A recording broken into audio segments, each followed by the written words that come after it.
انتخابات کے لیے کاغذات نامزدگی حاصل کرنے کا سلسلہ جاری ہے اور اب تک یہ واضح ہو چکا ہے کہ سیاسی جماعتوں کے لیڈرز، بڑے سیاستدان پاکستان کے کن کن حلقوں سے الیکشن لڑنے جا رہے ہیں. جیسے میاں نواز شریف لاہور کے ساتھ ساتھ کے پی کے میں مانسہرہ سے بھی الیکشن لڑنے کا ارادہ رکھ رہے ہیں. مریم نواز کا نام لاہور میں NA 119 کے امیدوار کے طور پر سامنے آ رہا ہے. شہباز شریف لاہور کے ساتھ ساتھ کراچی سے دوبارہ ایک مرتبہ اپنی قسمت آزمانے جا رہے ہیں. آصف علی زرداری کے بارے میں واضح ہو گیا کہ وہ اپنے روایتی حلقے نواب شاہ سے الیکشن لڑیں گے. بلاول کے بارے میں واضح ہو رہا ہے کہ لاٹکانہ سے وہ لازمی الیکشن لڑیں گے. کراچی کے لیے بھی کاغذات حاصل کرتے ہیں یا نہیں کرتے، اس کا بھی اندازہ کل تک ہو جائے گا. مولانا فضل الرحمان اس مرتبہ KPK میں اپنے روایتی حلقے کے ساتھ ساتھ ڈیرہ اسماعیل خان کے ساتھ ساتھ پشین یعنی بلوچستان سے بھی اپنی قسمت آزما رہے ہیں.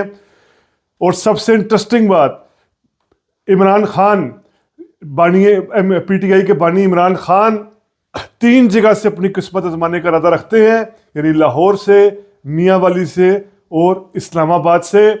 اب یہ جو بڑے لیڈرز ہیں، جو مین سٹریم کے یہ لیڈرز ہیں، یہ ایک سے اکثر ان میں سے ایسے ہیں جو ایک سے زیادہ جگہ سے الیکشن لڑنے جا رہے ہیں. دیکھیں پاکستان میں ہر بڑا لیڈر جو ایک سے زیادہ سیٹوں پر کھڑا ہوتا ہے وہ کبھی نہ کبھی کہیں نہ کہیں انتخاب ہارتا ہے.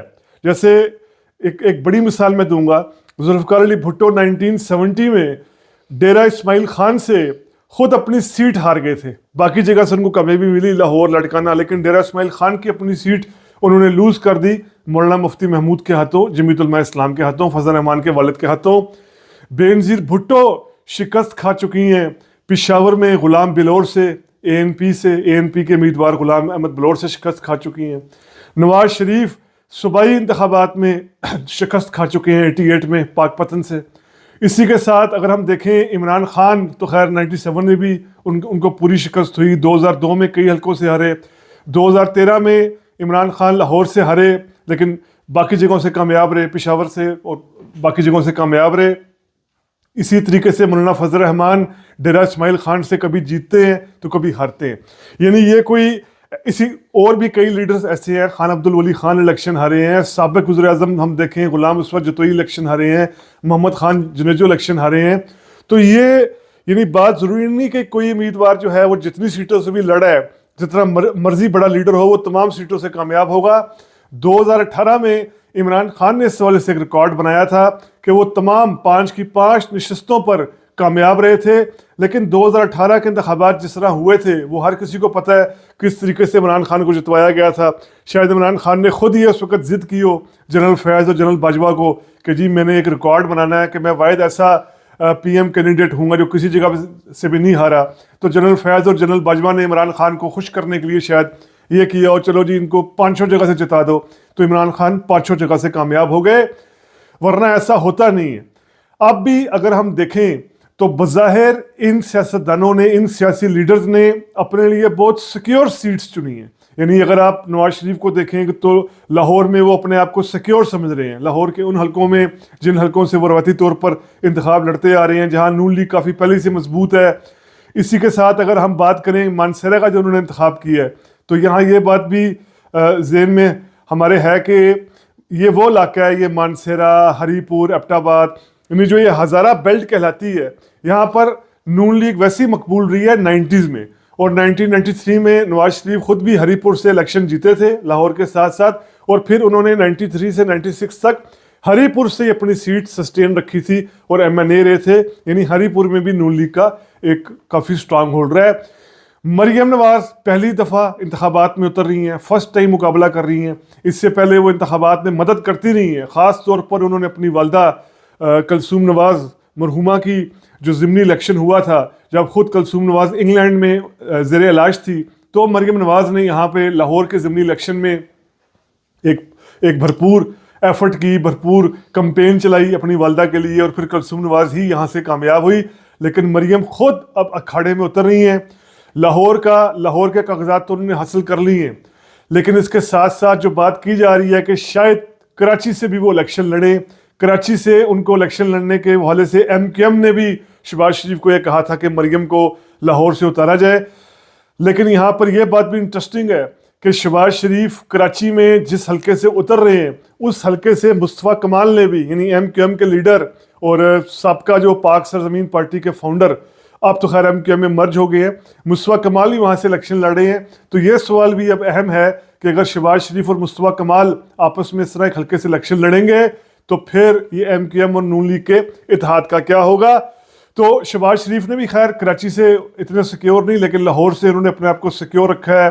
مولانا فضل الرحمان ڈیرہ اسماعیل خان سے اس مرتبہ اپنے آپ کو خود سیکیور سمجھ رہے ہیں، لیکن ڈیرہ اسماعیل خان سے جو آنے والے اب تک کے انتخابی سرویز ہیں ان کے مطابق ڈیرہ اسماعیل خان ہی نہیں، کے پی کے اندر بھی جمعیت علماء اسلام فضل الرحمان کی حالت بہت خراب ہے انتخابات کو لے کر. انتخابات کی اکثریت چھوڑ کر چند سیٹیں لینا بھی جمعیت علماء اسلام کے لیے ایک بڑا چیلنج نظر آ رہا ہے کے پی میں. شاید اسی لیے مولانا فضل الرحمان نے اس پشین سے اترنے کا فیصلہ کیا ہے کہ ایک سے زیادہ جگہوں سے پر اترا جائے. تو یعنی یہ واضح ہو گیا کہ اپنی طرف سے لیڈرز نے پوری کوشش کی ہے کہ سیف سیٹ سے اترا جائے، ایسی سیٹوں سے اترا جائے، نشستوں سے اترا جائے کہ جن میں ہار کا امکان بہت کم ہو، جن میں ان کو ماضی میں شکست نہ ملی ہو یا ملی بھی ہو تو وہ بعد میں انہوں نے اس شکست کو فتح میں بدل دیا ہو. اب تک تو یہی ہے.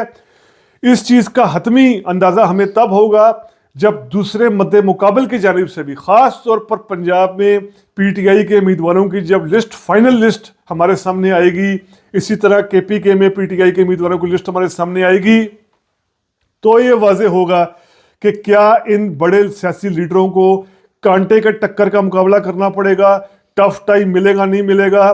مریم نواز کے مقابلے کے حوالے سے، مریم نواز کا مقابلہ کس نے کرنا ہے اس حوالے سے ابھی تک حتمی اطلاعات نہیں ہے.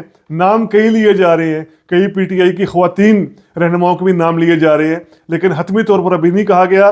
پی ٹی آئی کا یہ حتمی فہرست بھی ابھی آنی ہے کہ لاہور میں ڈاکٹر یاسمین راشد کو، شفقت محمود کو اور جو باقی لطیف کھوسا کو، اس حوالے سے بھی حتمی فہرست آنے کے بعد پتہ چلے گا کہ یہ لیڈرز پی ٹی آئی کے نون لیگ کے کن لیڈرز کے مد مقابل ہیں. تو ہم اس چیز کو انڈرسٹینڈ کر پائیں گے کہ یہاں پر کانٹے کا ٹکر، کانٹے کا مقابلہ ہو سکتا ہے یا نہیں ہو سکتا. یہ سارا ڈیپینڈ کرے گا. بہرحال ہم متواتر روزانہ کی بنیاد پر اپنی نظر بنائے رکھیں گے. پاکستان کے جتنے بھی اہم حلقے ہیں جہاں اہم مقابلہ ہو رہا ہے، ایسی سیٹیں جو سوئنگ سیٹس ہو سکتی ہیں، یعنی جن کے بارے میں حتمی طور پر نہیں کہا جا سکتا کہ پی ٹی آئی یا نون لیگ یا پیپلز پارٹی یا جمعیت علماء اسلام، ان پر بھی نظر رکھیں گے. کانٹے دار مقابلے جہاں بڑے لیڈرز مقابلہ کر رہے ہیں ان پہ بھی نظر رکھیں گے، اور ایسی سیٹوں پر بھی نظر رکھیں گے کہ جن سیٹوں پر نیک ٹو نیک فائٹ ہونے کا امکان ہے. اور پھر ایسے بلاکس پر بھی، خاص طور پر ساؤتھ پنجاب کے یا اندرون سندھ کے، کہ جن بلاکس کی جہاں الیکٹیبلز کا اثر ہوتا ہے، ایسے بھی ہم سیٹوں پر نظر رکھیں گے. الیکشن تک ہم روزانہ کی بنیاد پر وی لاگ کے ذریعے، ری تھنک وتھ عمر جاوید کے اس پلیٹ فارم سے، سرویز کی بنیاد پر، ریسرچ کی بنیاد پر، یہ تمام حلقوں کے حوالے سے اسٹیٹسٹکس، اندازے، تخمینے اور 2008 اور 13 میں حلقوں میں کیا ہوا وہ آپ کے سامنے پیش کرتے رہیں گے. تو امید کرتا ہوں آپ کو یہ وی لاگ پسند آیا ہوگا. اگر پسند آیا ہے تو کائنڈلی سبسکرائب کیجئے ری تھنک وتھ عمر جاوید. شکریہ.